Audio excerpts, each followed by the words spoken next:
a secret now.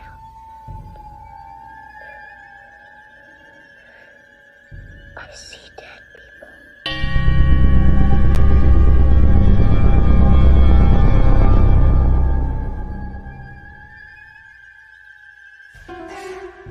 Welcome to Blondes and Booze. You are about to embark on a journey, one that often leads to more questions than answers. But fear not, your host, Krista, Aaron, and Brandy have the experience, the perseverance, and yes, even the gifts to pull back the veil and allow us to glimpse the other side. They will share not only their experiences, but will introduce you to world-renowned researchers and experiencers to help you find answers in the murky waters of what we call the paranormal. Their bonds with each other reach far beyond friendship, resulting in a pull no punches approach to the many subjects they explore. Their goal? To open eyes, hearts, and even minds to what lies on the other side, and the answers residing there.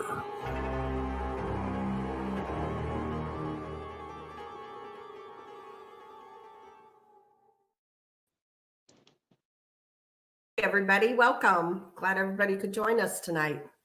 How are welcome, you, everybody. I'm good. I didn't have to work today. It was great. Yeah, me either. I laid in bed all day trying to get over this cold, you know. So that's just like everybody. If she blacks out, just don't worry. I have coughing fits, so I will probably be blacking out. So that's what's going on when I'm doing that. You might not see her for a second or two, but she'll be back. Oh yeah, I'll definitely be back. Definitely be back. Got any big plans this weekend? Absolutely not. No, not. I gotta save my pennies, you know, because the meet and greet and fish fry at Brown Springs, Oklahoma is in 2 weeks. Yeah, it's in 2 weeks. So I gotta save my pennies so I can get there. And so yeah, no, not going anywhere. Not doing anything this weekend. I actually have, and I can't believe it's a year. I actually have my daughter or my granddaughter's very first birthday party tomorrow. Oh my gosh, it doesn't even seem that long. No, does it? I know. She's a year old. So wow. So we got a family thing going on tomorrow afternoon. So yeah, because I can remember you saying if she has that baby, I'm not gonna be on the show. I remember. Yeah. Well, actually, she ended up having the baby, and that's when I was speaking at Scarefest in Tennessee. Yes, that's right. No, in Tennessee, it was Kentucky, I believe. Kentucky, wherever Scarefest was. So yeah, and I can't believe that she's a year old tomorrow. Wow, that's exciting. I know. So anyway, we're glad everybody could join us tonight. And Brandy, you want to remind everybody what to watch, please? Yes, absolutely. Of course, on Monday at 8 p.m. Central, it's Texas Front Porch, but be aware, in 2 weeks, we are changing the time on Texas Front Porch to 7 p.m. Central. Texas now on a day schedule. Finally, we've been waiting, and we both get up at 3:30 in the morning, so we need some sleep. So we're going to start it in 2 weeks at 7 p.m. Central, but remember right now it's at 8 p.m. On Tuesday nights at 8 p.m. Central, it is Bigfoot, Michigan Rob with Beyond BMR. On Wednesday at 7 p.m. Central, it's Donnie Cho Says Stuff. Make sure you tune into him. At 9 p.m. Central, it's Danielle Diva and the Diva Dimension. Thursday at 12 p.m. Central, it's Brunch with Bigfoot, Michigan Rob and his co-host, Krista. On Thursday nights, of course, it's us, Blondes and Booze. And it's us again on Friday at 8 p.m. Central with Blondes, Booze, and the Woo. And Tex and Danielle Diva released their newest episode of Infamous Minds on Saturday at 2 p.m. Central. And a special shout out to Midnight. Yeah, I'm going to say it right this time. And I thought I was going to say it right this time. Midwest Night Watchers comes on at Sunday night at 6 p.m. Central. Make sure you tune into them to find out what's happening in their backyard. Because I tell you what, they get the most amazing UFO evidence and all kinds of stuff just standing out in the backyard looking up. you know, so Agreed. make sure you pay attention to what they got going on. But that's Absolutely, all we we do. have for right now. Yeah, yeah, they do get some pretty cool stuff. They really do. Yes. Yeah, They got some stuff that Chris and I were like, right. I have Right. no idea. I have Yep. none. Yep. It's yeah, it's a crazy world out there, isn't it? Exactly. Exactly. So I'm not going to waste any time. I'm excited. I love Neoma, as do you.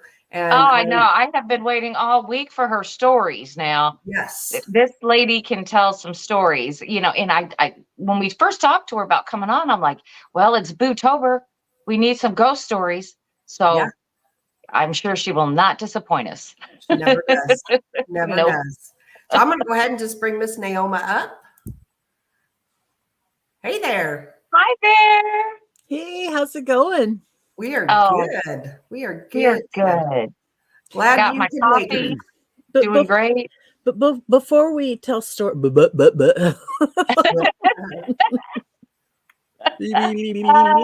um, snark, squirrel. Snark. The queen snark. The queen I'm snark going to is here. start a morning podcast on my podcast network called Awesome. Snark Fin Soup. I love it. Oh my God, that is so cool. I love that. I love it. So yeah, When is it? I haven't. I mean, I'm going to hopefully start it next Thursday. I want to put it out on Thursday mornings. I want to try to do it live. I've never done anything live before, so let's, That's awesome. But it'll just be me talking, and you know how bad I am at talking. I never can think of anything to say. Oh, never, never. But Funny.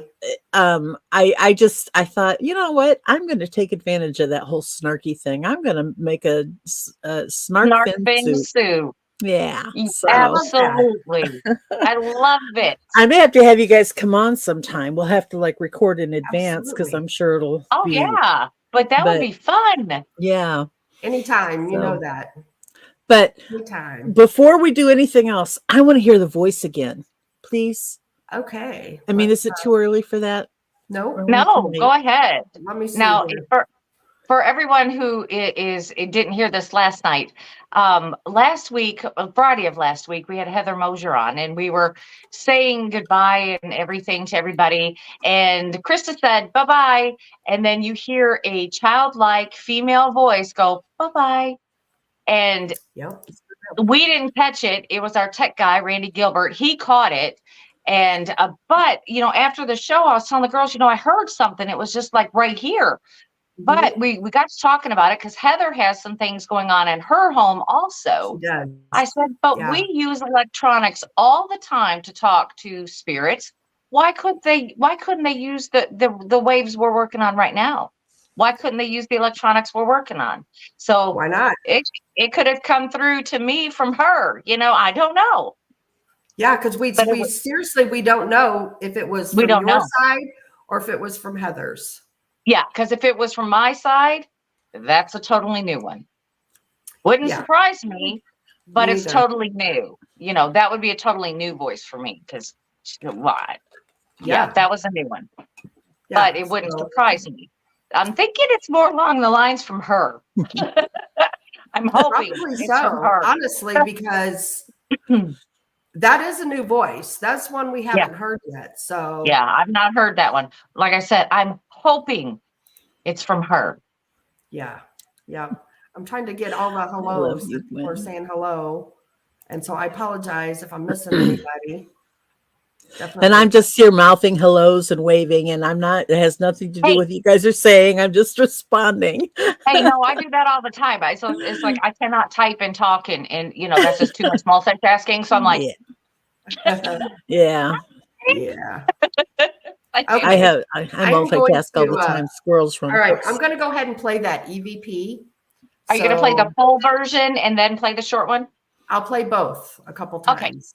Okay, good. So let me see here. You got to give me a minute. Because I don't get tired of this. And I got to check last night's show. Remember? It was 26 minutes and 22 seconds in. I got to check it. Yep. Okay, so here is the original. Bye-bye. I'll play it again. This is the original. It's right. You It's hear right me? after. Bye. It's right. Right after I say it. Bye-bye. And then I'm going to play the enhanced version. Bye. Bye. Bye. How cool is that? That's a Class A. That's a Class A EVP right there. Bam, bam. Sure is. You can hear clearly what she's saying. Get that ghost a microphone and a set of headphones and get her on the show. Yeah. So if anybody is out there and you're listening to the whole show, you never know what's going to happen. Because like Tex and BMR and myself were on another show, and a male voice broke right in on that one. Just pay attention to what's going on in these shows, because you'll be surprised what you hear. Well, Greg says something was whispering at last night's show. Yeah. Yeah. Interesting. That was right after I had mentioned, when I heard that one, that I need to go back and check. I haven't done it. I need to do it.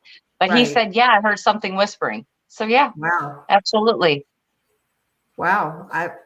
It's just crazy that we're capturing EVPs doing our shows. We're not even trying to capture them, Yes. Yes. So. But, Heather does have a lot going on the outside of her house. But let me tell you, she is paranormal. Don't forget that. And she has a little bit of things going on in her home from her experiences. So it very well could have been her, like I said. If they can use radio waves and different electronics to manipulate those, why couldn't they do what they did last Friday? Blazer asked, does anyone feel the presence? Blazer may not know, but Brandy has some sort of an attachment. And like, as she said, things do happen there at her house, and things have been caught on, while doing shows, but so does Heather. So we don't know whose house it came from. Yeah. And if feeling the presence, it's a constant, it doesn't stop. So I mean, I don't know. I can't tell the difference between one or the other. They all kind of feel the same. You feel somebody there, and that's all you feel. And mine have flicked on the garage light. They'll flick it on and off, flick it on and off. They've, pulled, my curtains closed. They've done all kinds of stuff in my home. So, but it's always been related to a male in my home. Yeah.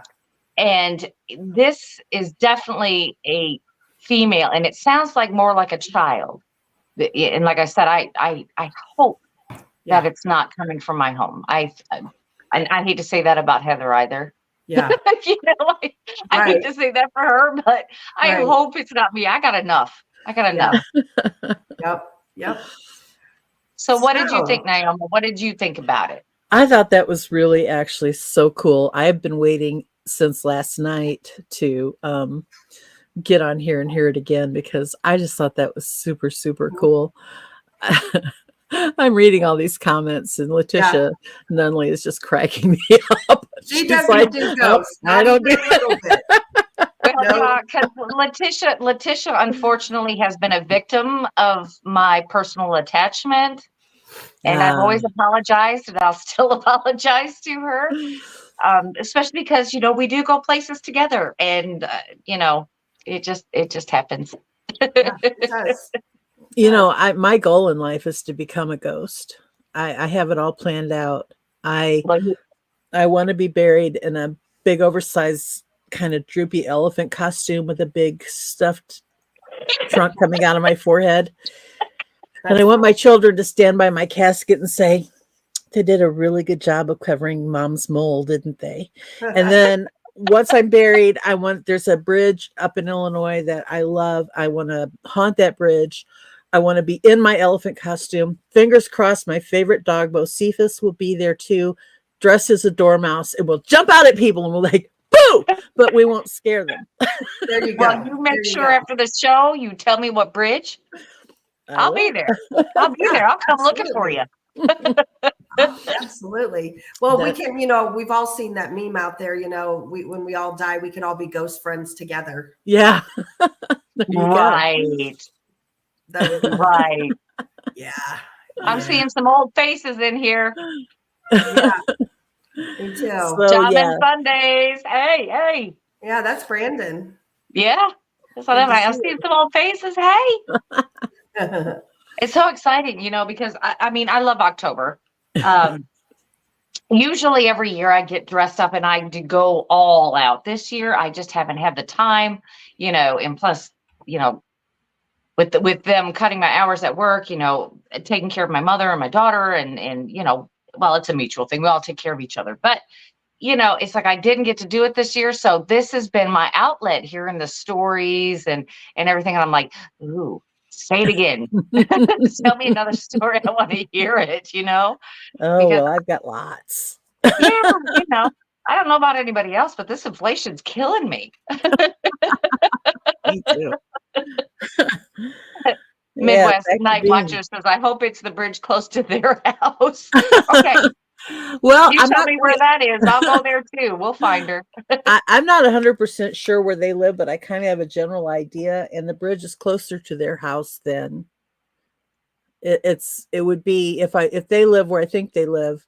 If you guys live in the general area I think you live, you could go through that bridge if you backroaded it to the Quad Cities from your house. Oh gosh, now we're all gonna have to meet up.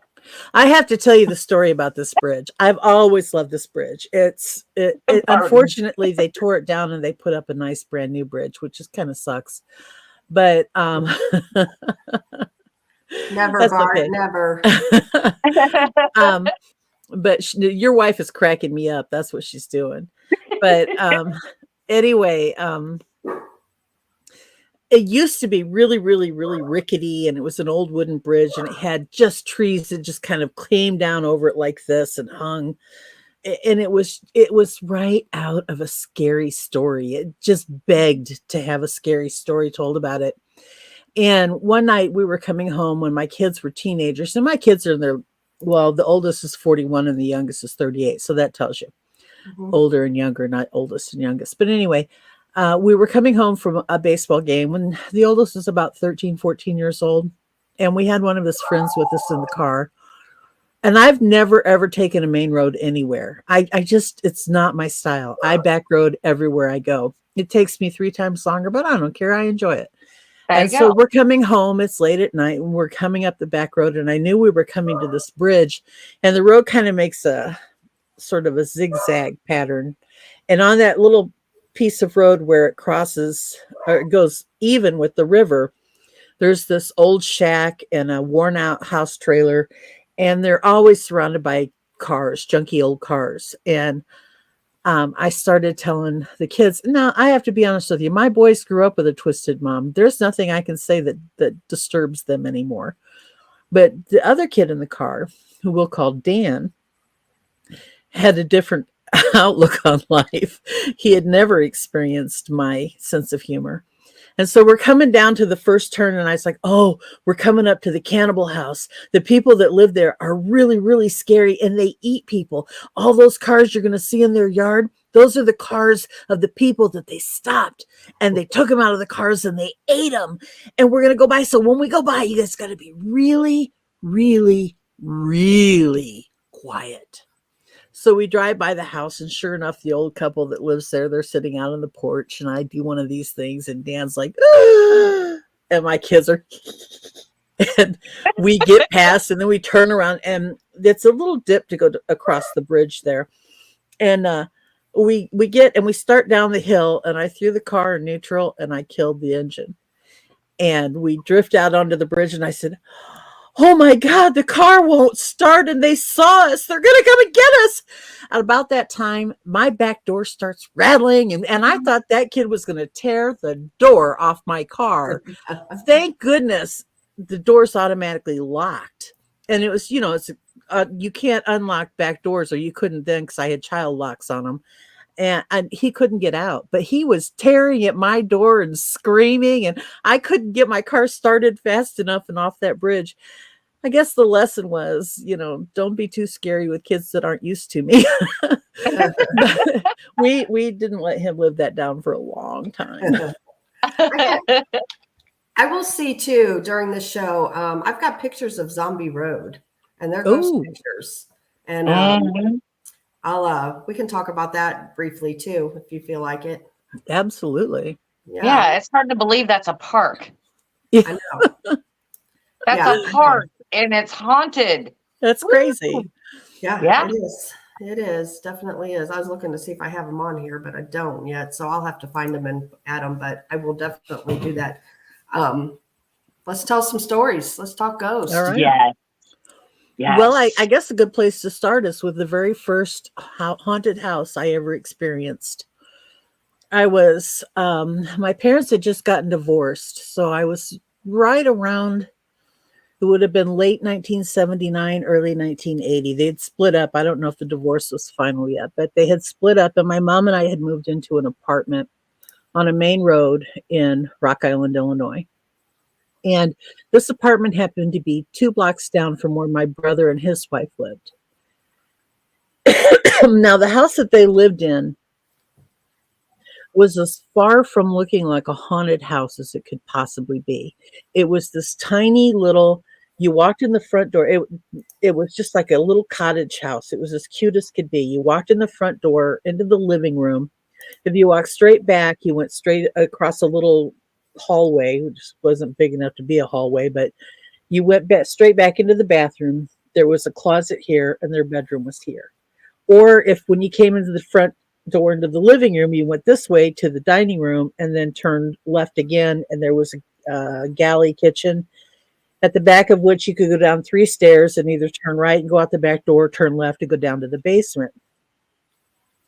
Other than a little sunroom, which was, we're talking like maybe 5 feet by 8 feet. It was a little tiny side porch that had been glassed in. That was all there was to that house. And it was, tiny as could be. But my brother and his wife had decided that they wanted to go away for the weekend. And they had a little Yorkshire Terrier. And they needed someone to take care of it. And my brother promised me $20 if I would, if I would go down and feed the dog, let the dog out in the morning, feed her, put the morning mail in, the morning paper in, go back in the evening, put the mail on the table, feed her again, let her out again.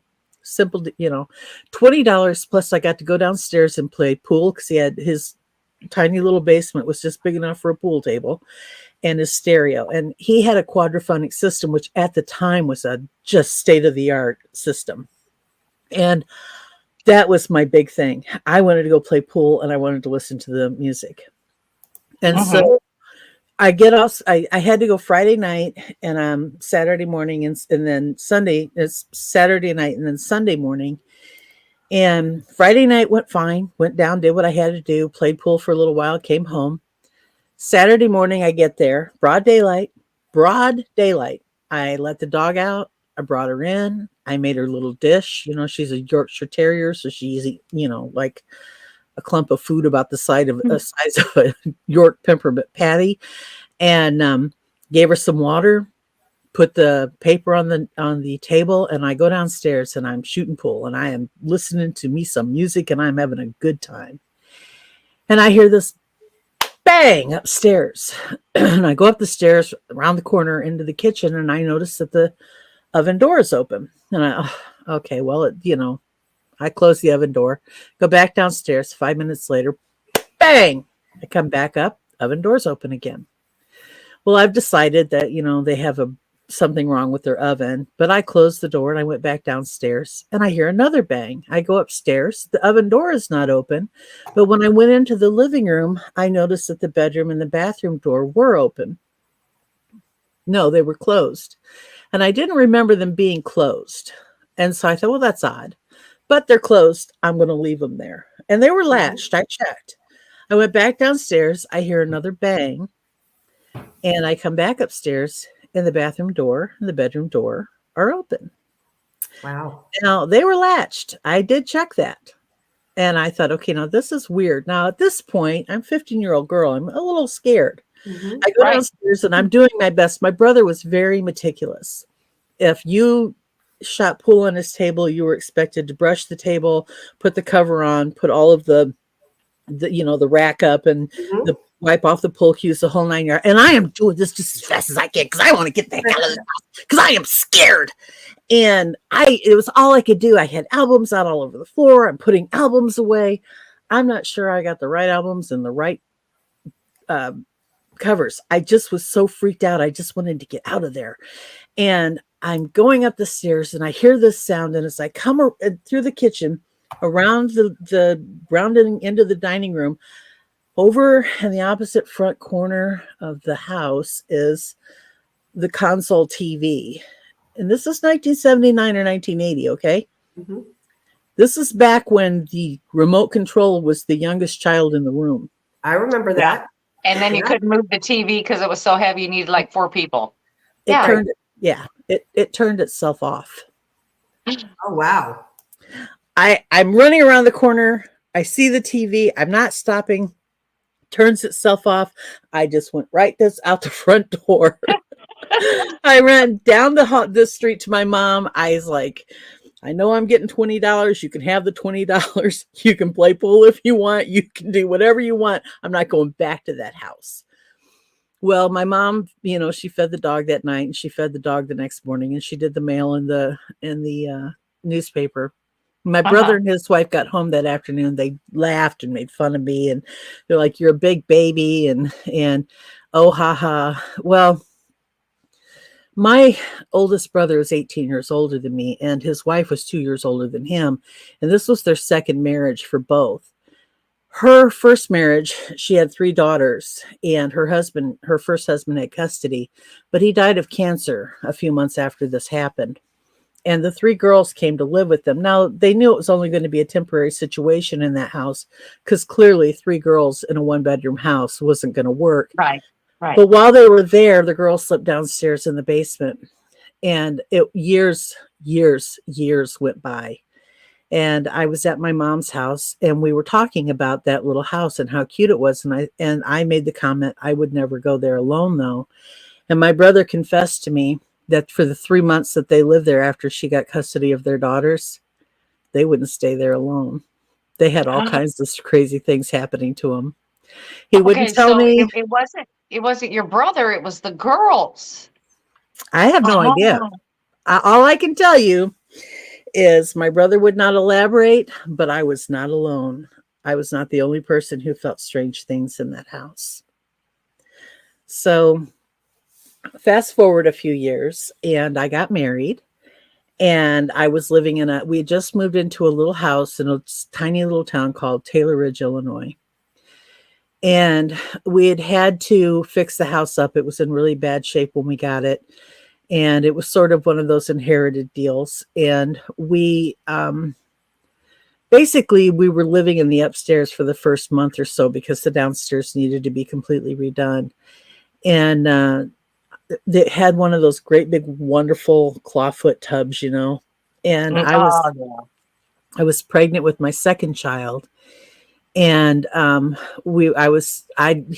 husband had gone down the road to his mother's house, and I thought, the older one, he was 2, he was sleeping on the bed taking a nap, and I thought, I'm gonna just soak in the tub and have a nice day. I jump in the tub, and I no sooner did I get in the tub than I hear my name called, and I thought it was my ex-husband. What do you want? No response. A few minutes later, I hear my name called again. And I'm like, what do you want? I'm yelling down the stairs, and no response. Third time it happens. I'm like, I get out of the tub. I throw my bathrobe on. And as I'm walking past the back, the window, they had a long window in the bathroom. Mm-hmm. It was an old house. So the house was originally a bedroom. I look down and I see my husband pulling into the driveway or into the garage in the back at the end of the backyard. And he comes inside and I'm like, were you just in the house? And he says, no, I've been down at my mom's. I have not been here. I was like, somebody has been calling me for the last 15 minutes. Wow. Yeah. And foolishly, because I didn't know any better, I was answering. I was always, I'd learned later that you're not supposed to do that. No. I did. That's crazy. Crazy. Yeah. Yeah, because we always tell people, don't talk to them. Don't open Never that get line of personal with communication. them. Yeah, you don't want Right. to get personal with a ghost because you don't know for sure who or what it is that you're talking to, Yeah. So like Right. it drives me nuts whenever, we do events and people will say, oh, well, can you touch someone in this room? I'll be like, no. You don't ask anybody to touch anybody in the room, and this is why you're getting personal. You're inviting them in. And the demonic, as we all know, need to be invited in, Mhm. Yeah. so It's like if you don't know how to deal with it, don't do it. Yeah. Yeah, that's my thing. If you don't know how to deal with it, yeah. Well, I didn't know that at the time, and so I was responding to it. I didn't know it. I didn't know it 10 years ago when I started doing it. I used to tell them all the time, touch me, or can you pull my hair, or And that's where it all went wrong for Neoma. Right. That's right. That's when it all went wrong. When we moved into the next house, that's when things really got crazy. We moved from that house into the farmhouse, the family farmhouse, a few years later.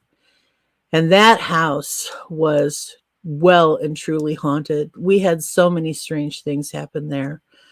The coolest thing about that house, the one thing that I truly did love, is I did have the most amazing ghost in that house. Because having 2 children and working full time and being married to a drunken slob, I had a lot of work to do every day. And so I would get up in the morning, put a load of laundry in, come home at night, put the laundry in the dryer. And then at the end of the night, I would put a second load of laundry in. At the end of the night, I would put the laundry in the washer in the dryer and bring the laundry up from the dryer and sit in the living room and fold it. And that was my daily routine. There were a few nights when I would get so tired, I wouldn't get that basket of laundry folded, which would normally mean I would have to iron clothes the next day. Now, I love to iron, so that wasn't a big deal for me. But I never had to, because if I left a basket of unfolded laundry on my couch, it was always folded when I got up the next morning. No. Every single time. Where did you live? Give me the address. I'm moving in. I am moving in. There's actually at the Ray County Museum, there is a ghost there that we were setting up for Christmas, doing Christmas decorations. And myself and Aaron Smith and Kathy were there, and we were cleaning up, and there was a ghost that Aaron was sweeping from underneath, like different thing, just sweeping underneath stuff. And a ghost actually like moved the dustpan closer to her. True story. Wow. So it was helping her. So those are the kind of ghosts we all need in our lives. That's what I said. Give me that address. I'm moving in. I'm buying that house. Well, they tore the house down, so you'd have to live in the front yard now. But that's okay. I can build a house on the property. That doesn't mean nothing. The house, it doesn't mean nothing. The barn's still there, so it's good. Right? The ghost. So I don't know. I've never really, at the time, it was just something we lived with, and it never crossed my mind to move out of the house or anything like that. So if anybody asks, it just wasn't an option. It had been in my husband's family for 5 years. We weren't going anywhere. I would say, thanks, guys. I love Carson too. But anyway, I don't know if there was one ghost or two. And let me tell you a little backstory on this house. I know that my first husband's grandmother died there. I know that her husband died there. I know that I believe either the great-grandmother or the great-grandfather died there, but I only one of them. The other one died in a nursing home. And I don't know which and who, but I do know that multiple people died there.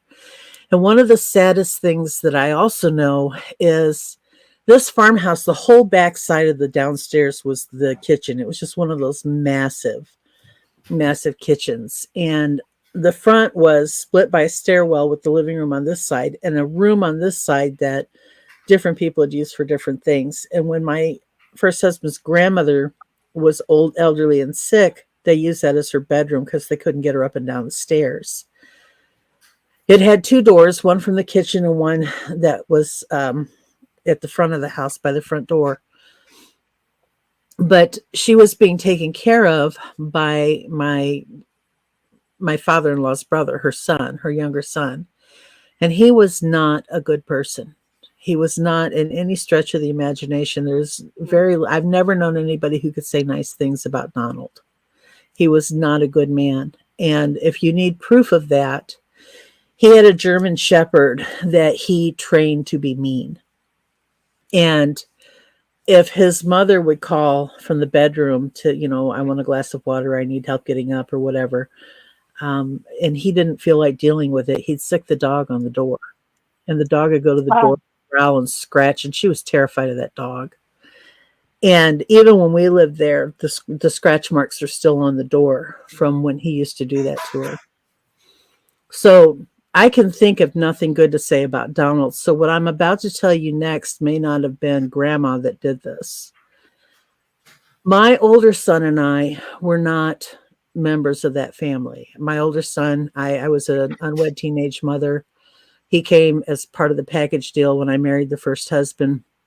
We were not genetically related to that family. So when things happen in that house, they always happen to me or my older son. My younger son never had anything bad happen to him. And my first husband never once had anything bad happen to him. But I would be going down the stairs to the basement. Like I said, it was a daily routine for me to go down with the basket of laundry. And it was the open slat stairwell, staircase. And I would feel something reach from under the stairs, grab me by the ankle and trip me.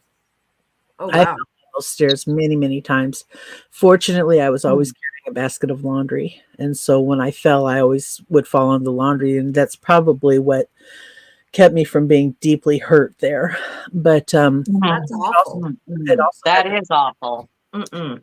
And my older son had the same thing happen. And I could feel the hand. I mean, you could feel it just like this. It was a hand on my ankle. Mm-hmm. And I know exactly the feeling that you say, because I've been choked twice by two different ghosts in two different locations. And you can feel it. I felt the hands on my neck both times.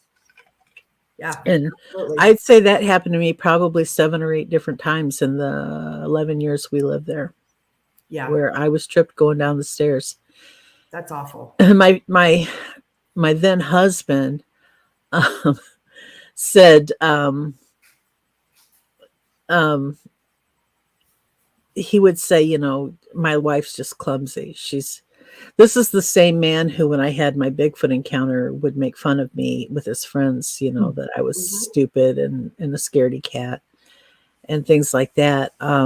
But he would say, my wife's she's just clumsy. She's always falling down the stairs. But it was interesting. I never fell down the stairs that weren't open slat, because there was another staircase that went up to the second floor, and I never fell down those stairs. Mm-hmm. So I don't know if that was who that was. I don't know if it was Donald.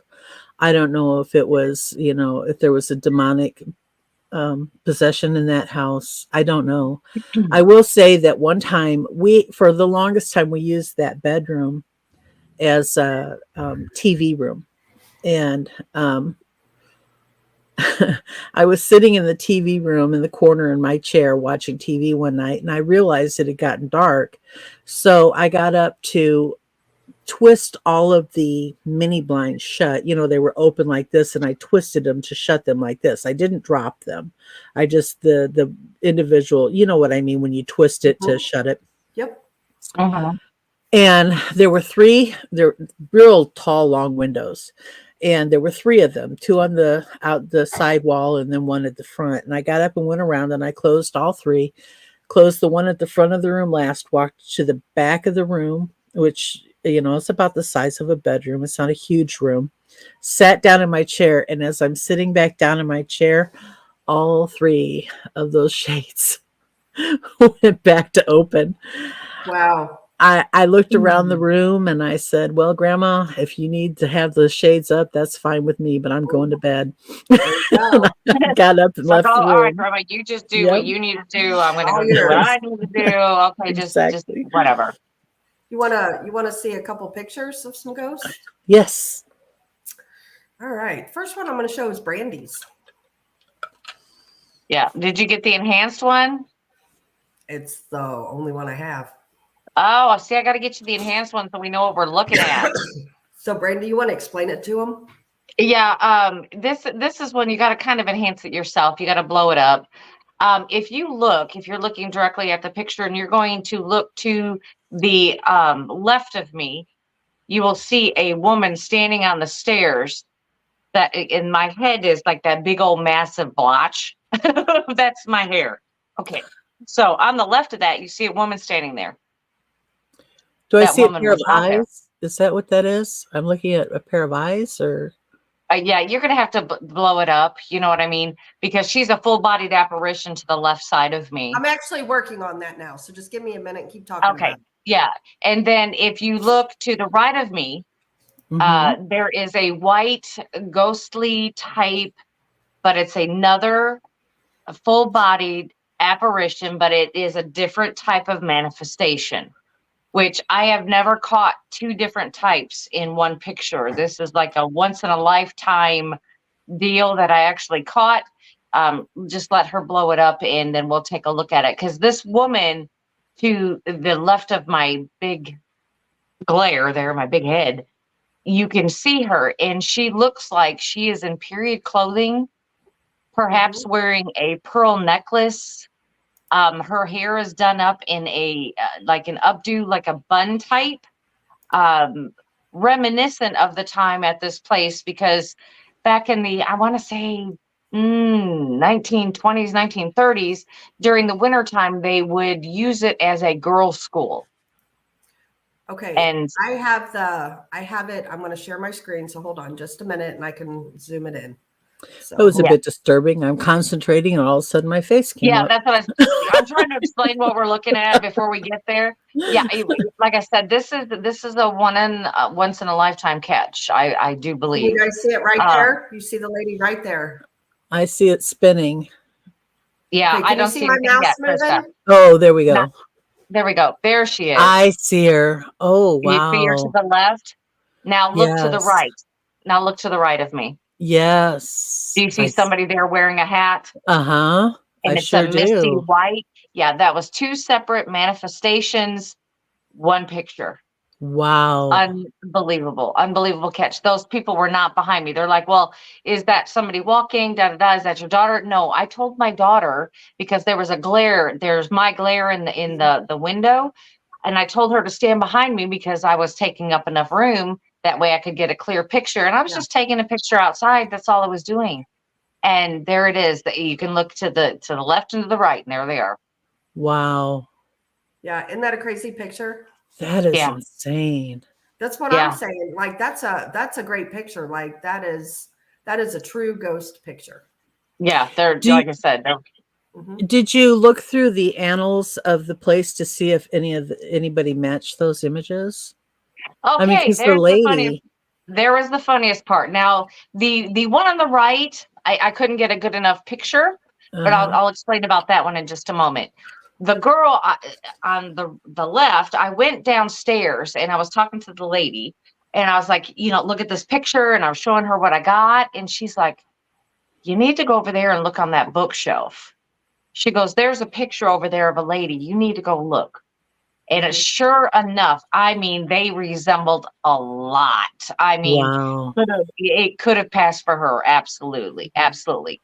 The one that is on the right, the white apparition, I didn't get a good enough view of the face or anything to tell of who it was. But then I got talking to another guy who was actually one of the drivers. He just did it on his off time. He'd drive us from, the hotel to the town and back and around. He was basically our tour guide for the whole weekend. Anyway, so he was telling me, he goes, I work at the fire department. And he says that uniform, well, it looks like a uniform of somebody who worked in the fire department way back in the 20s and 30s. That was what their uniform looked like for the fire department. He goes, that's what it looks like to me. So it was just really crazy. But then again, it's like, that's a once in a lifetime picture. Cause I don't even know how I got that. I was just super lucky. Super lucky. That's, I mean, honestly, one of the best, one of the top. I'm going to show several other pictures that I think are really good. Yeah. But I'm just impressed because our own Brandy got that one. Yes, So I got awesome. it. Like I said, it was two different types of manifestations in one picture. It was unbelievable. Yeah, that was That's cool. just, yeah. That was cool. Okay, I'm going to show another picture here. This one, we've talked about Zombie Road before. You know what? Thank you, Chris. I'm going to wait on Zombie Road. I will show Yeah. pictures of Zombie Road. But there's another one here that I'm going to show you. It's from Waverly Hills. And a guy named Tom Halstead took that picture. And I think it was 2006. He was on Paranormal Team that I was on. And super nice guy. He has since passed. But this Waverly Hills uses his picture. And this is absolutely his picture. But you see the lady. Wow. And Yeah, that's who they believe that she is. is. That's one of my favorite all times right there. That's my favorite all time picture right there. Look at her. Waverly Hills Sanitarium in Kentucky there. Look at her. Thank you, Chris, Wow. again, by the way. Thank you, Chris. Yeah, but look at her. Yes, thank you, Chris. Appreciate that. Isn't that a great picture? Yes. And it's obvious who it is, you know, when they put that in there. He won an award for taking this picture. Wow. And, Yeah. he just really had a knack for pictures. And when we come back, we've got about 5 minutes before we take a break, and we can talk a little bit about Zombie Road. And I've got some excellent pictures of Zombie Road too. Yeah. That Well, was also Waverly taken Hills, by the same guy. right. Age, okay. Waverly Hills, by that picture, it looks like an old timey picture. No, that's what Waverly Hills looks like. They have redone like the cafeteria part and the bathrooms and some of on the one end, but Waverly Hills does still look like that to this day. Yeah. Still does. Yep. It's just, have you been to Waverly Hills, Neoma? No. No. I've been to a lot of places via the internet. Yeah. I have not been. All of the places where I have had hauntings or experienced ghosts have been private residences, or I worked at the Rock Island Arsenal where I had an incident there. Oh, yeah. There's a house there called Colonel Davenport's house that's haunted. I never got to go inside that one. But oh, come on. I know, right? But Right. I was That's actually actually there. I was actually the sub basement of another of the buildings there. Yeah. 2 floors below ground, where I did see somebody that looked a lot like not a Civil War soldier, but maybe a cavalryman from the 1880s, 1870s. Yeah. Oh, that's cool. Very cool. Yeah. Now, did those floors exist, back in that day, or did they dig deeper later? I believe that those actually did exist. The Rock Island Arsenal was famous for being the Andersonville of the North. It was a prison of war camp during the 1860s, during the Civil War. However, it was not those buildings that I would. Most of the buildings there were built in the 1870s and 1880s, and most of them have sub basements and basements, and the ground floor, most of them are actually were stables, but they've all been converted into offices since nobody has horses anymore. And nobody brings their horses to work anymore, let's put it that way. And all of the buildings are connected by tunnels. And I've been in most of the tunnels because when I worked there, I worked for a contractor, and we were a maintenance, it was our job to take care of the island. And all of those tunnels have steam pipes and electrical wiring and things that run through them. So I happen to be downstairs in the particular, we got 2 minutes, 1 minute. We got just a couple minutes. Yeah. Yeah, we got 2. Okay, well, I'll make it fast. I was downstairs because my job was to purchase services, and they had moved the firing range to a different building, and that meant that firing range had to be cleaned out. Being a lead contaminated area, it had to be treated as a hazmat area. I had my contractor down there and my inspector down there, and I was standing in a hallway with them in this room, and I'm looking at the other end of the hallway, And I did one of these things at the guy who was standing at the other end of the hallway looking at me, and he turned and moved away. He didn't wave at me. And my inspector said, who are you waving at? And I said, well, there's a guy down there. He says, there's nobody down there. We're 2 floors below. We're a floor below the tunnels. There are no tunnels this low.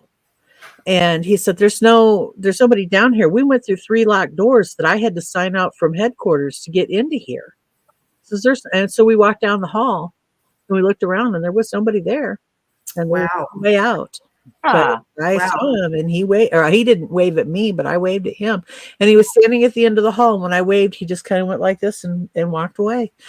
Solid as you or me. Looked we're not talking mists. We're not talking pale. He looked like a human being standing at the other end of that hallway. Wow. That makes you wonder if that is like an intellectual, like a type entity, or is it just a residual energy that you're just seeing the loop on? I would say because he didn't interact with me, that one must have been residual. Residual. Yeah. Now I had another incident we'll talk about after the break at the farmhouse. And that was a full body apparition. Another one that looks solid as could be, but I believe that one was intellectual because I believe that one was grandma. Oh, wow. Very cool. Oh, well, let's go ahead and get ready. Let's take our break and then say goodbye to the radio stations, all that good stuff. And then when we come back, we will finish your stories. And then I have some more pictures, ghost pictures to show also. We'll do that too. So if everybody just stick around with us, we will be back in 5 minutes.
Perfect.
Oh, Crystal, you're on mute. There you are. I shouldn't be. You were Can on you mute. Yeah, you were on mute. I guess it didn't unmute me at the time. Who knows? But You I know, appreciate everybody sticking around with us, and yeah. So I needed that. I was just thinking though during the break. I'm like, one of these times I'm just set up some equipment on my desk and see what happens. Did you? I'm not gonna, yeah, I know I'm going to one of these times. You know, I'm not going to interact with it. I'm just going to put some stuff down there and see what happens. Might as well. Why not? You I know. Why not? Well, there's an upcoming one. Right? Yeah, that's funny. All right, Neoma, let's get right back into it. Okay. I forgot where I was at. Oh, the other full body apparition I saw.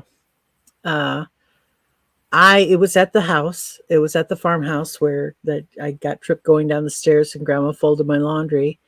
And I'm guessing my oldest was about 11 at the time because I was in charge of the spring frolic for PTC. And I was on the phone with the president of the PTC going over everything that, you know, as you do when you plan an event. And, so I was basically giving her my report. It was about 9:00 at night. I do not know. I do not remember where my ex-husband was at the time. I just know he wasn't home. And my boys were upstairs, had gone to bed. And I was standing at the kitchen sink, which is at the very back of the house, underneath my older son's bedroom. This house was gravity-fed heat, so there weren't heat ducts. There were just holes in the floor where the heat would just, which meant the upstairs was always cold in the wintertime, by the way. But I was standing at the kitchen sink, and I was talking on one of those old-fashioned, cordless phones with the long aluminum antenna that you had to pull out, and I was doing dishes, and I was talking fairly loud, and I was standing directly under one of those holes in the ceiling floor that fed the heat up to my son's bedroom. And I heard him come up behind me, thinking he probably thought, mom's down there trying to get dishes done. It's getting late. I'll go down and dry them for her. So as I'm talking on the phone to Tammy, I turned around to hand my son a dish towel, and 2 feet in front of me, there she stood, an old woman with glasses, and she dissipated. She went from being totally solid to dissipating. I don't know how else to describe it. Like wisping away or just disappearing altogether? It wasn't like she was there and then she was gone. It was kind of a slow dissolve is how it was. Okay. She just, and I remember screaming into the phone to the PTC president, Tammy, oh my God, I've seen a ghost. There's a ghost standing behind me. I can't stand this. I got to go upstairs. So I'm running through the kitchen and I'm headed upstairs because I just wanted to be on the same floor with my sons. And as I got to the top of the stairs, I hung up the phone and I pushed down the antenna, and I get to the top of the stairs. You go straight up and then the last 2 stairs turn. And as I'm standing there, I could go to the left to my older son's bedroom. I could go to the right down the hall and around the corner to my younger son's bedroom, or I could go straight across the hall to my bedroom. And I opted to go across the hall to my bedroom and just kind of sit down and gather myself for a minute. And I sat down on the bed, and the bed sat up.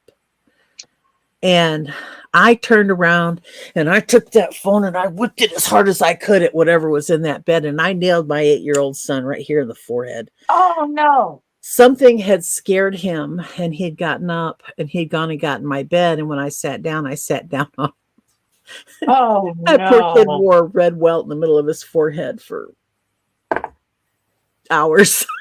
Oh, he was a bruise the next morning. Yeah, I got him good. But that's my my full body Wow. And I don't think she was 2 feet from me. I could have reached out and touched her. And she looked as solid. And the thing is, and this is why I asked you about the picture, because when I described her, my husband's like, I don't know anybody that would look like that. And I described her to my mother-in-law, and she said, I don't know anybody that would look like that. My father-in-law had already passed away, and I couldn't ask him, and I didn't like any of my brothers-in-law, so I wasn't going to ask any of them.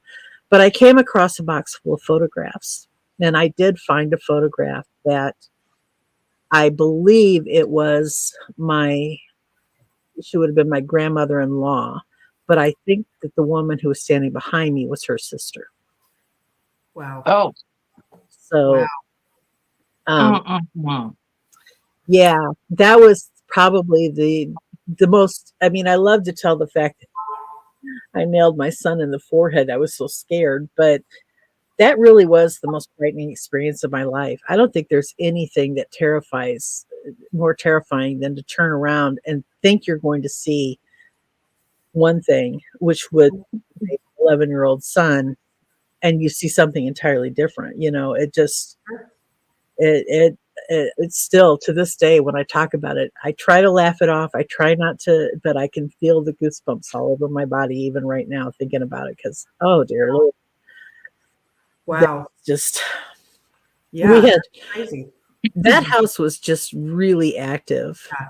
It had this habit of, there were 2 table lamps and an overhead lamp in the living room, and there were 2 overhead lights in the kitchen, and then there were 2 table lamps and an overhead light in that other room where the mini blinds would go up and down and things. And for no reason at all, and then there was a bathroom off the kitchen. It had a light. For no reason at all, the entire downstairs, the lights would just start flashing on and off. The table lamps would come on and the overhead lights would go off, and then the overhead lights would come on and the table light, and it was like a strobe. Yeah. And I found that if I let it go for about a minute or so, and then I'd say, enough, it would all stop. Yeah. And my son had a friend who was just fascinated by the weird things that would happen in our house, and he was always wanting to see, the weird stuff. And so he experienced that one time. And we also had a cold spot in that house. And I've never been able to find a whole lot about cold spots, but I can tell you that it would move around. You never knew where you were going to, but when you stepped into that cold spot, it was like your blood froze. It was so chilling. And he was at the house, the lights had gone on and off, and he turns around. I think he really wanted to just leave the living room where most of the activity was happening. And he stepped into the cold spot, stepped out of it, walked over to the phone and called his mom. Come get me, Mom, now. Right. Yeah, the kid never came back. He would never come back to the house. So Wow. that house was really, really had a lot of activity. Yeah, it sounds like it. I have a friend who has a house. She lives in, I'll just put Warren County, Missouri. And I met her many, many years ago. Gosh, I've known her 30-something years now. And when I first met her, she told me that she had ghosts in her house. And I'm like, okay, whatever, until started witnessing things myself there. And everything from a lady in white came down the steps and walked through her kitchen and through the bedroom. There were red eyes that you could see out the bathroom window. And my daughter, when she was probably, I don't know, maybe 6, and it was broad daylight, we were sitting outside, and I heard my daughter screaming bloody murder. And when it went in, and she was in the bathroom and she was crying, and she said the man wouldn't let her out of the bathroom. Wow. Yeah. And then fast forward a couple more years after that,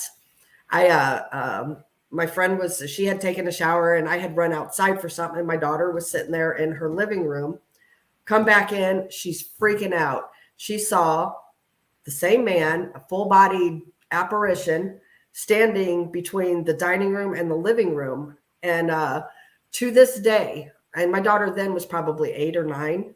And to this day, she is 27 years old and will not go to the bathroom at my friend's house by herself. Wow. To this day. That's crazy. Well, yeah, I could see that. I mean, Yeah. Yeah, I wouldn't go to the bathroom there. I'd show up in a diaper. Be like, well, I'm going to be here a while. I am protected. but I think Krista's daughter has a gift. I think she has a gift that she will not recognize. She will not look into it. She doesn't even want it. Nope. So yeah, I see that happening to her. Yeah. Go scare her. Like that house literally traumatized her. Those things that she's had. She knows, like, I do these shows. She wants no part of it. She's went on one ghost investigation with me to the Pythian Castle and wanted no part of that. I mean, she's like, no, Right. I'm done, so wants no part of it. She doesn't watch our shows because of that. She was traumatized by it. And I don't believe there's anything bad in that house. It's just, just when you're a kid and you get locked in the bathroom by a man, what do you, Yeah, it traumatizes you, of course. Yeah. Yep. So, go ahead, Neoma.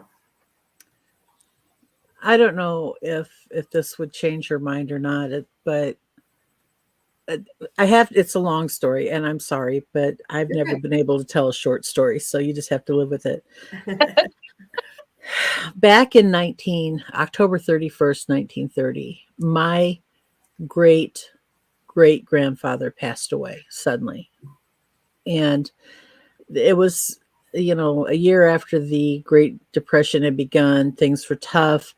They were living with my great grandmother, they were all living with my grandparents, with my grandmother and my grandfather. My dad was a little boy. He would have been 5 years old when he died.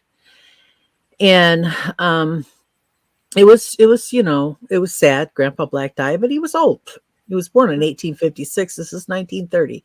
So it was time, The following year, on July 1st, my great-great-grandmother, Grandma Black, had gone out to the back garden. At the end of the back garden was the bathroom, a little square house. And my hair's caught in my glasses, sorry. And she came back in from the back garden and she said, backyard. I don't know why I call it a back garden. But anyway, she had come back into the house and my grandmother and my great grandmother were at the table. They were making dinner. And she said to them, I won't be with you for the 4th. And my great grandmother, my grandmother looked at her, what are you talking about? Of course she'll be here for the 4th. It's 3-4 days away. Mm-hmm. She says, no, I just saw your father. And he says, I'll be with him on the 4th. Wow. And she died on July 3rd. She died the day before the 4th. Oh, wow. So a few years, 9 years later, other side of the family, that was my dad's side. My great uncle, my mom's grandfather was a moonshiner. That was the only thing that was their income. In fact, I have a whole scrapbook of newspaper articles where he was thrown in jail again. But anyway, and they lived way down in the river bottoms, on the Black River bottoms in Arkansas. And he had his still kind of in the middle of a real deep, heavy swamp down there. And my great grandmother and my great uncle, her youngest son, were headed to town, hitched up the horse and wagon because nobody had a car back then. And they had cars. They just didn't have cars because they were too poor. And they were headed to town to get some supplies. And they got to the point where they call it the loop. And I have a long, funny story about that too, but I'm not going to cover that. They got to the point in the loop where my uncle knew that if he jumped off the wagon and went through the swamp and met my great grandmother on the other side, he could run past, he would go to the still and he would be able to stop and talk to his dad. So they get to that point and he jumps off the wagon. He says, I'm going to go say hi to Pa. I'll meet you on the other side. And my great grandma says, okay. And she takes off in the wagon. And my great uncle's running through the woods and gets about halfway to the still. And here comes my great grandfather. And, and he says, well, Pa, I was just coming to see you. And my great grandfather says, well, you just take care of your ma then. And you go on. And so my great grandfather goes this way and my great uncle goes this way. My great uncle gets to the still and there's my great grandfather dead. He died of a heart attack. Wow. And he'd been dead for quite a few hours. Wow. So move forward again about 50 years, and my sister and her husband were living in a farmhouse out in the middle of nowhere, no phone, and her mother-in-law was dying of cancer. Mm-hmm. And my sister had what she's never been quite able to describe if it was a dream or if it really happened. It felt like a dream where Doris said to her, I need to make sure that you're going to take care of Victor. Wow. And when my sister woke up, what woke her up was headlights on the front window of their bedroom. And it was my dad coming out to let her know that Doris had died. Now, Wow. I told you these 3 stories because in June of 1996, my dad and I were so much alike that most of our lives we didn't get along. Mm-hmm. And he came out to my house, and we had a porch swing that we had hung on the tree, and I was sitting out there on the porch swing, and Dad came out, and he for what he failed as a father, he was about the best grandfather anybody could ever hope for. Mm-hmm. And he'd always come out, and there would always be a bag of candy for the kids. And if he left and the kids wanted to go with him, he never asked. He would just go. They would just go, and I would just let them. But it took us a long time to get to that point. I was 22 the first time my dad said, I love you. Wow. Oh, my goodness. So we had this amazing conversation that day, sitting in that swing. And I remember saying to my dad, we talked about those 3 events. And I jokingly turned to my dad and I said, Dad, you don't need to come tell me, if you die and it's my turn to go, don't come get me, because Mm-hmm. you'll just speed that up for me. I don't need any post-mortem visits from you. All right, Dad? And he's like, you don't think that would be cool? And I said, nah, Dad, I really don't need that. You need to say Right. Anyway, so we laughed about it, and he said, well, I could always come visit you after I die. No, I don't want to do that. About 4 days later, I got a phone call from my brother, and he said, Dad's in the hospital. And you need to get out to Iowa City now. It's not good. And within 24 hours, my dad was dead. And to this day, I wish I had not told my dad not to come visit me after he died. Mm-hmm. Your daughter will regret having the gift Mm-hmm. if she doesn't use it, because someday it might be somebody she wants. Oh, yeah. I agree. Absolutely agree. Yeah. No. Yeah. Thank you for sharing that with us. I know that's pretty personal, and we appreciate that for sure. Yeah, well, you guys always do this to me. You always drag out a story. Yeah, one of those. You want one of those. You want to talk about it, but you can't keep your composure when you're talking about it. And I get it. Because my father was the same way. I mean, I had seen him on Sunday, and I had bought this new cool machete, and I thought, hey, this is really cool. I took it over to my dad's house, and I'm like, look at this knife, look at it. It's a machete. Don't you love it? He goes, yeah, I love it so much I want it. I was like, are you kidding me? He says, no. I said, all right, fine. So I gave him the new machete, and he laid it down on a table next to his chair.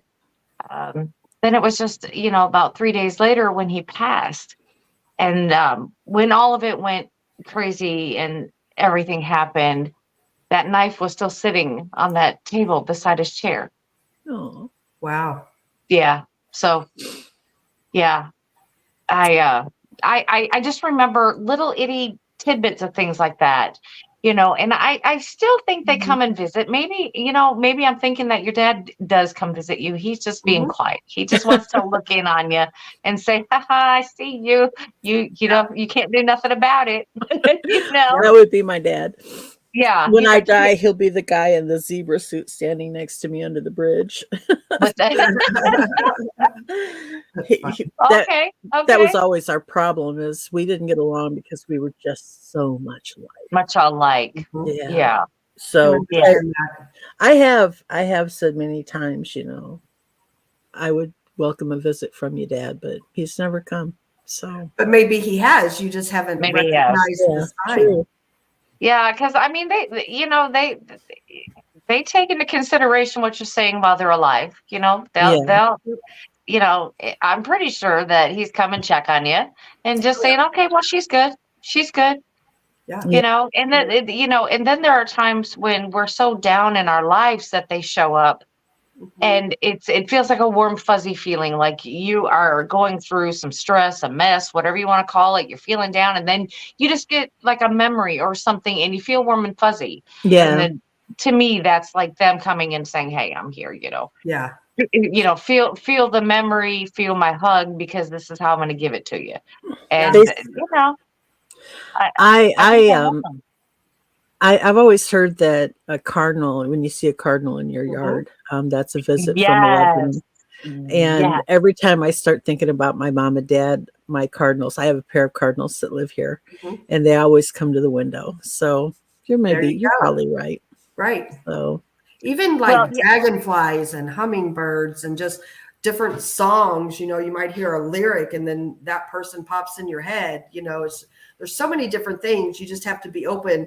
They're not going to just come walk in and have a conversation with you. You have to be open to other ways of, being open to seeing them. Have you ever had a butterfly land on you? Yes. Mm-hmm. Me too. That was the coolest thing that ever happened. And it landed on my chest, and we just kind of stood.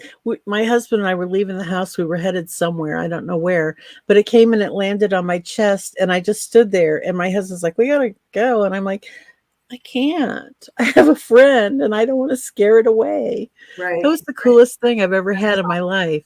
That is awesome. That is pretty cool. Yeah, it's just the little things, It's just the little things. Yep. Yeah, it's like there's cardinals that are down the street from me, that hang out in there's like trees next to the road, and they're always in those trees. And so when I come by, I'm living on, a rural road. I'm usually traveling about 55, 60 miles an hour. I'll get to them trees and I'll slow right down. Yeah. I'm like, I'm not hitting them. If they come flying, I'm not hitting them. I'm not being responsible. No, thank you. So I always slow down and watch for them, Yeah. because they like to fly right in front of the car. Just, and you're just like, why would you do that? Why? Yeah. Like every day. I know, right? You're just like, stop it. Okay, fine. Teasing you. Yes. By the way, so now thank I you just so slow much, down. Joe Pat. I appreciate that. And tell Shelly I said hi. And Mike's comment, he says, Neoma, I hope you realize how much your voice and your stories mean to people. I've been binging your podcast all week, and it's helped me through work so much this week. That's awesome. Thank you so and much, right. Mike. Seriously, I've binge listened to you as well. You are you can't help it. You start on one, you got to go to another. It's just one of them things. Thank you. Now, if I get to get 2.5 million other people to feel that way. Right. We'll just scream it out to 2.5 million people right now. Okay. There you go. You guys, and we're a package deal, guys. If you're gonna subscribe to me, you got to subscribe to the blondes too. That's right. Yes, that's right. That's right. You guys want to see some ghost pictures? Yes, please. Yes. All right. So Zombie Road, which is here. It's in Wildwood, Missouri, which is like a little suburb of St. Louis, and it was called Lawler Ford Road in the original days. Now they call it Zombie Road. There's so many different urban legends. Everything from like miners to Indians to supposedly a guy broke out of the insane asylum and lived in one of the rundown shacks out there and murdered people, to devil worshiping going on, Satanism. I don't know. St. Louis is just creepy. I'm gonna say it. St. Louis is creepy. It's haunted creepy. It is. If you ever want to go to a haunted city, St. Louis is it. Yeah. Yes. Well, I'm just going to tell you right now, you cut my veins, little red birds fly out. So I'm a St. Louis girl all the way. Yep. Right. Right. Me too. But Zombie Road, it's there's just so much history to the area, and it's right now it's a park, and it you can walk along the Merrimack River, and the guy that took the Waverly picture, he spent a lot of time out there, and before he passed away, and the pictures I'm going to show you are his, and when he was part of Paranormal Task Force, and but the pictures are his, and he just had a knack with taking pictures in the paranormal. So actually, he was out there so much that as a team, we everybody chipped in, and we put a bench out there on Zombie Road in remembrance of him. And it's at there's a bridge here I'm going to show you a picture of that he took, and it's right here by this bridge. But I'm going to go ahead and show you guys this picture. Oh, there you go. Yeah, see it right in the middle there? Oh, you can't miss that. yeah. Not at all. So it's all black standing right there. You're like, hello. Yeah. Now, is it true that when it's a black mass like that, it tends not to be more likely to be demonic than? I don't personally believe that. I don't believe it either. Yeah, Okay. I don't. So I can't really say that this is a negative entity that we're looking at here. I can't. It's just, regardless, you can see it's the shape of a human. Yeah. Right. Of some You sort. know what I believe is it just depends on which way they're going to manifest. Yeah, I would agree. Whatever they can manifest that's how they're going to come out. Like, Yes. Yeah. like my picture, you got one that looks like a real woman standing there, and one standing on the other side of me that looks like a ghost. Right. Like you would classify that a ghost. Right. It's the same thing. It's just whatever how they're going to manifest. Yep. So the next picture I'm going to show you guys, it's out there. It's all over the internet, and so it was also taken by Tom Halstead with Paranormal Task Force. So you're going to see a bunch of people on a hillside. And if you look in the water reflection, you don't see the reflection. Tom, nobody that was there with him saw the people. He just snaps pictures. That's how he did it. That's how he rolled. And then he captured this picture. Do you see all the people on the hillside? That would have been a really beautiful picture, except for that there's no reflections in the water.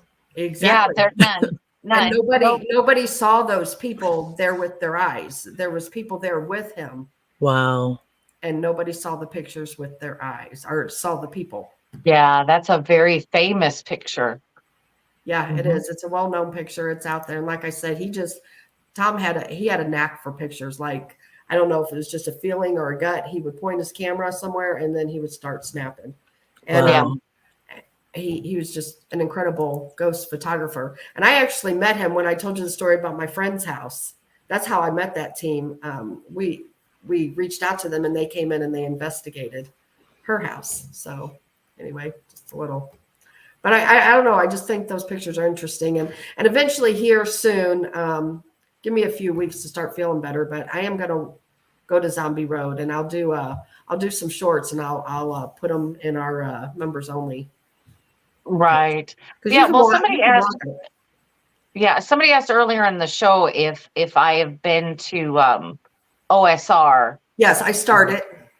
Yeah. Okay. Yeah, I have a couple questions here that. Okay.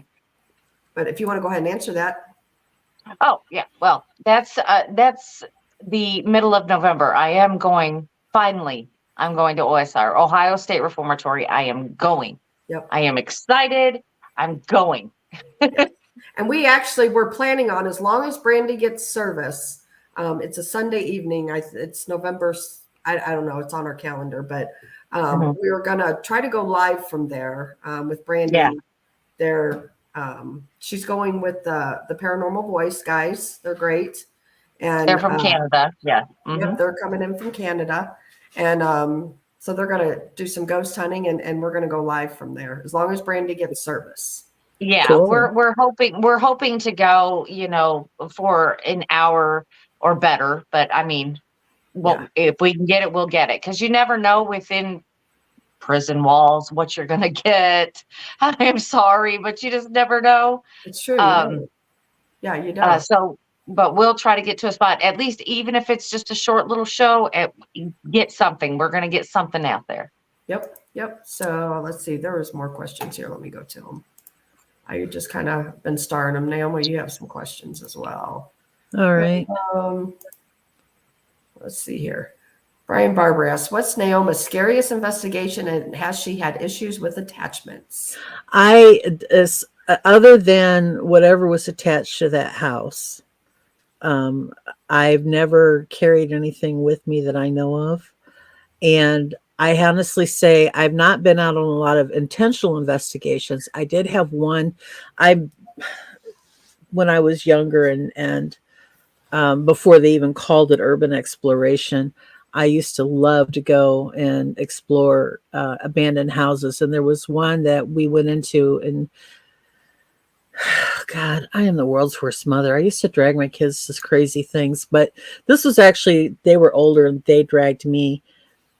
There were a group of us that went in, and I remember there was this house was no windows. We got up the stairs, but it was like pick and choose which stairs you're going to step on. A lot of stairs cracked and creaked, and we weren't sure we were going to get back down. There were holes in the floor, on the main floor. You could see all the way down into the basement. The house reminded me so much of the house at the end of Blair Witch Project, that when I saw Blair Witch Project, I was like, oh, I've been in that house. But anyway, we got all the way upstairs in this old, abandoned, crazy, worn out house. And there hanging on the wall, perfect, pristine, beautiful little white dress for a little girl. And, we thought, oh, that's really cool. And then my son's best friend picked up, there was an old newspaper there. And the thing that was really weird about that was it was her birthday, not just her birthday, but the day she was born newspaper. Well, of course, we put everything back and we left. And the next day we were talking about, the crazy dress and the fact that newspaper was literally the day she was born. And we thought, we're going to go get that stuff. It's broad daylight. We can see better. We're not trying to get around with flashlights. We won't fall through any holes. No newspaper, no dress. Nothing. Wow. They were gone. That's crazy. Yeah. And I don't know, what either one of them had other than the date on the newspaper. And it was weird because the newspaper didn't look like it had weathered very much, Wow. She was 19, 20 years old at the time. So that paper would have had to been laying there for 20 years. And it certainly didn't look like it had weathered at all. But the scariest thing that ever happened to me was when I was in my kitchen and I turned around and I was 2 feet from an old lady who, even being startled by the fact that there was a person standing behind me, was nothing compared to watching that person just dissolve in front of me. She went from being a solid being to being nothing. And wow, that's a heart-stopping moment that I will never forget as long as even talking about it again, I get goosebumps. It just was the craziest thing. It wasn't the same when I saw the man in the basement at the Arsenal, because for one thing, when I was looking at him, I thought I was looking at a real person. By the time I realized he was not a living being, he had already, we couldn't find him. And so there was no fear there. I've had, the most emotional thing was, 3 or 4 days before my dad died. I guess it was about 4 days, telling him not to come back and then having him die and never being able to retract that. He knows though. He knows. Yeah. But there have been so many times when we've been in different houses, and I worked in an old cotton mill building. I talked to you guys about this afterwards. And every time I would leave the office, which was downstairs in the basement, to go up to the main floor, I was surrounded by these just white little lights.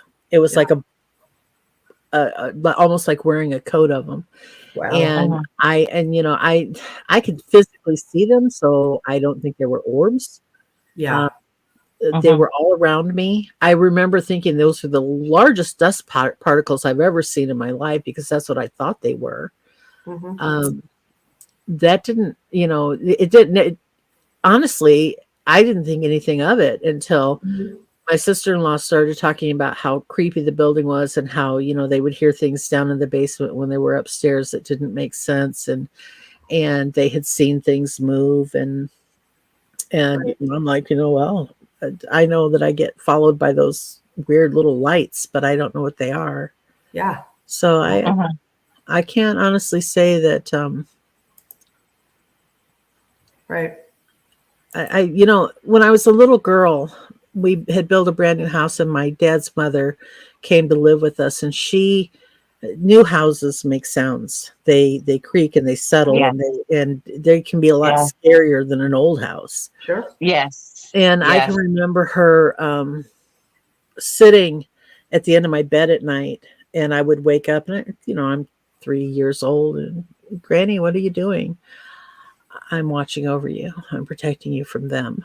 And Wow. so even as a little child, I think I've always been, even if, she was probably just nuts, Sure. lovely lady, truly, truly the sweetest, most gentle spirit you'll ever meet. But, Mm-hmm.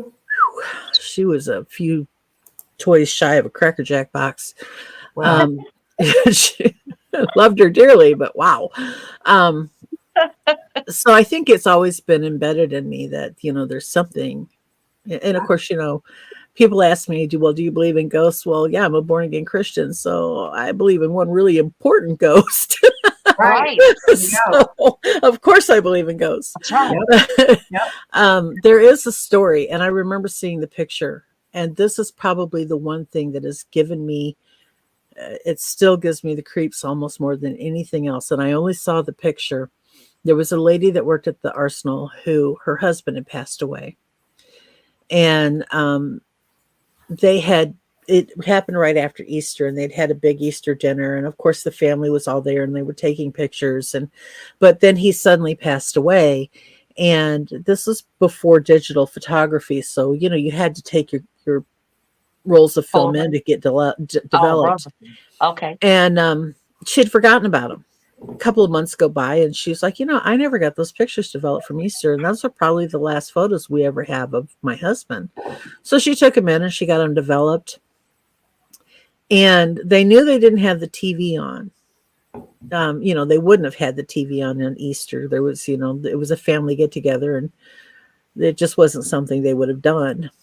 Right. But in every photo where they're sitting or lined up in the living room taking pictures, in the background, in the TV screen, and only the photos that her husband is in, there's the perfect image of a white being standing like this. Wow. No.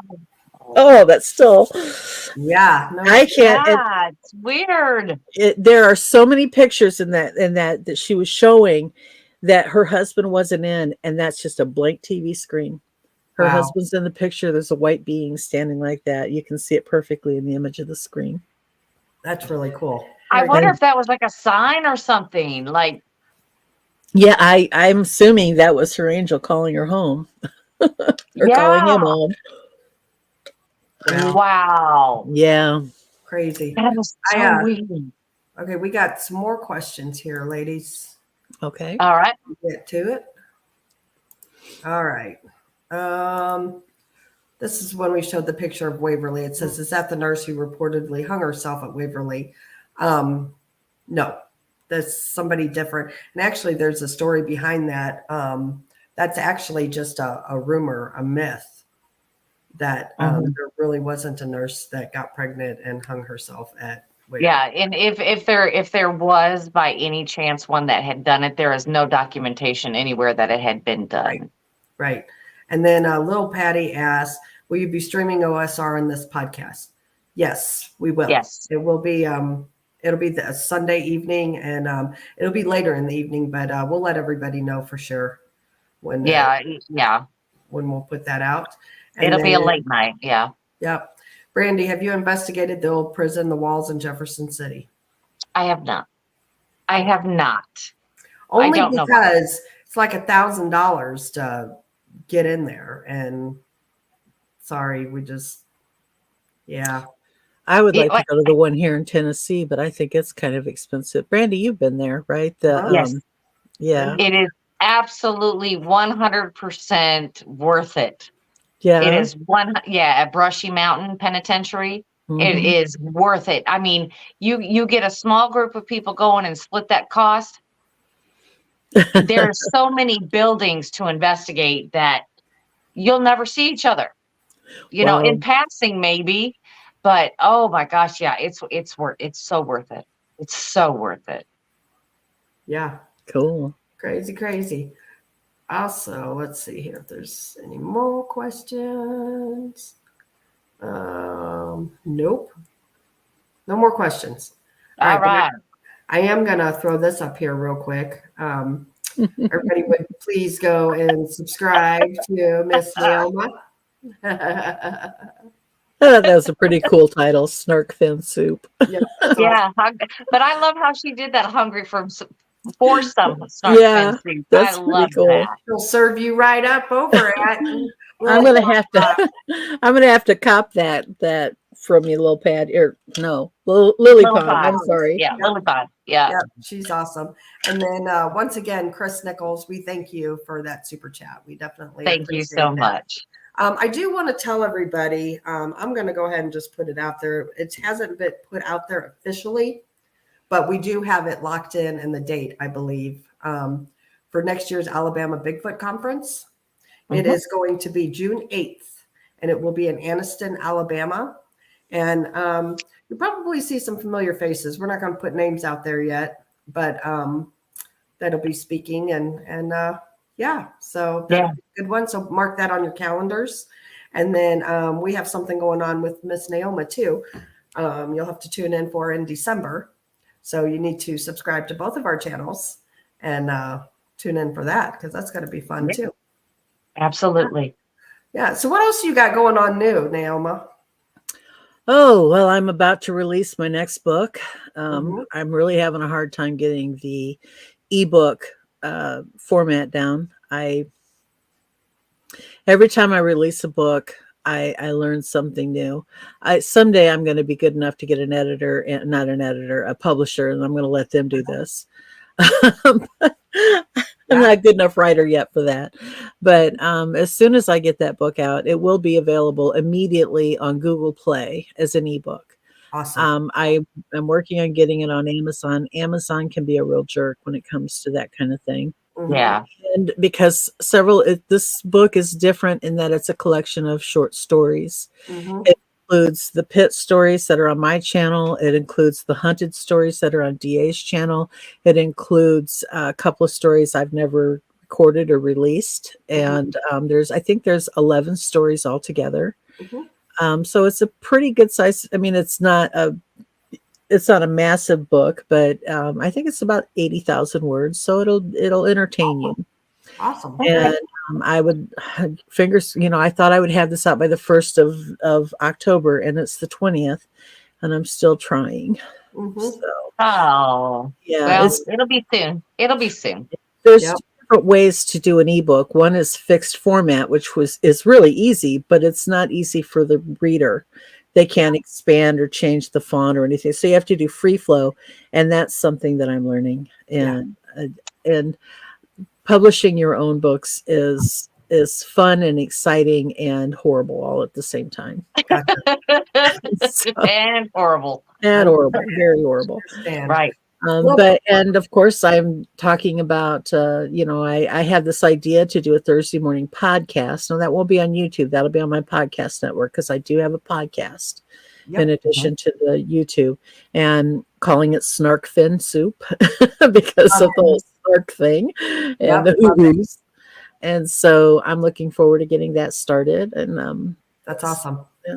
Well, let us know. We'll give you a shout out here and let everybody know. Yeah. For sure. When that's coming on. Yep. Lil Patty says the battlefield in Lexington, Missouri is haunted also. It is very much so. That is at the Anderson house, and that was the Battle of the Hemp Bales. I've been there many, many times, and it sure is haunted. You know, and I have to tell you. Oh, go ahead. No, go ahead. I just saw you just said. I was just going to say there's more going on in Lexington than just ghosts. Just going to say that and leave it there. It sure is. That's a crazy place. I'm just going to let you just go with that. Yep. And it's Lexington, Missouri, not Kentucky. Not Kentucky. Well, Yes. you're familiar with Chickamauga battlefield, right? Down and you know about Old Green Eyes. Oh, yeah. I love Old Green Eyes. That's one of my favorite stories. And I've never done Green Eyes on my channel, so I need to do that.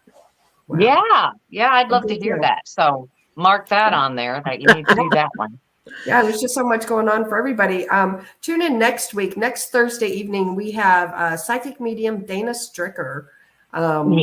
She's pretty well known out there, and she'll be on our show next week, and she's going to talk about some of her encounters with the paranormal. And then Friday nights, we have Miss Neoma back, along with my high school best friend. Her name is Kelly, and we're going to talk about. She and I've told many of you guys, I've dabbled with the Ouija board, and she was my partner in crime in a lot of that. And so we're going to tell you some of the things that happened to us with the Ouija boards. And she also had a Pukwudgie encounter. So she's also going to talk about that. So it should be interesting. We'll have a little bit of Ouija boards all the way to Pukwudgies. So then I'm going to do my best to be a good co-host this time. You'll be Heather, if you're out there, I am so sorry. You'll be great. You will be great. They're going to remind me, you're a co-host, not a guest. Yes. You're a co-host, not a guest. Just ask questions. Don't tell stories. Okay. Exactly. That's it. Yeah. That's funny. But we appreciate everybody tuning in tonight, and check us out next week. We'd appreciate it. And you guys all have a good weekend. Good night. Bye, everybody. Bye.